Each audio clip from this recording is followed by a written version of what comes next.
It's a good habit to pray for the sick. When I was sick in hospital with an operation, I ended up in intensive care, and I really appreciated that people were praying for me. I had a sense that people cared for me. But you know, when I go to most church services, there's always and almost only prayers for the sick. We pray for this person and that person, the person near, the person far, the person I don't know about. And we're all praying for these sick people. And it seems to me that we've forgotten that there's a lot of spiritually sick people out in the world, and we hardly ever pray for that sort of sickness. There's only one clear passage in the Bible that says pray for the sick. James chapter 5 verse 14. There's another mention in one of the letters to John. So it's in the Bible, and we need to pray for the sick, especially when I'm sick. But is that the only reason to pray? Should that dominate our prayers in church? I don't think so.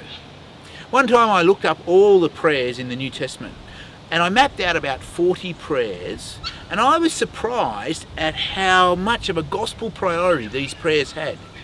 Things like praying for the spread of the gospel, praying for protection against gospel enemies, praying for a godly response to the gospel, living a godly life in response to the gospel, and praying for protection against the enemies of the gospel. All these gospel-based prayers. I think we should pray for the sick, but I think we also should pray for gospel concerns. And when we understand that, when we read these prayers of Paul's, we see his priority. There's two surprises about his priority. One surprise is he's always praying for other people. He's not praying for himself. When I think about my own prayers, and maybe your prayers, we can be so selfish because we're always praying for ourselves. So in short, keep praying for the sick, but pray for these greater gospel concerns.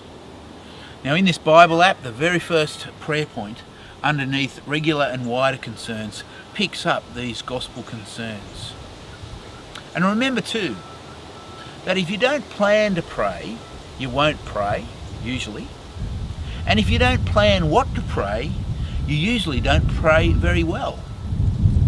So, plan to pray and plan what to pray.